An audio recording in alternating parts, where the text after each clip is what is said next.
Neuroscience also offers clues as to what might be going on in a psychopath's brain.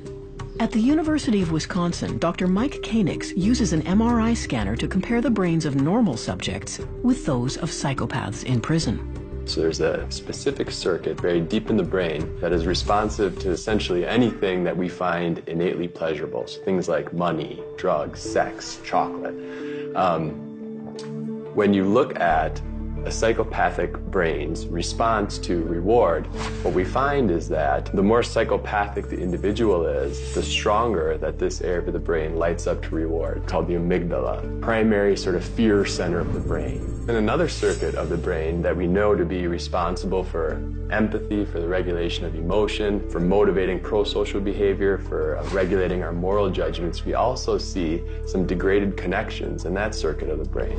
There is reduced connectivity between these two areas of the brain, the amygdala and the prefrontal cortex. The primitive emotions of fear and pleasure-seeking weren't being moderated by the brain's executive power center.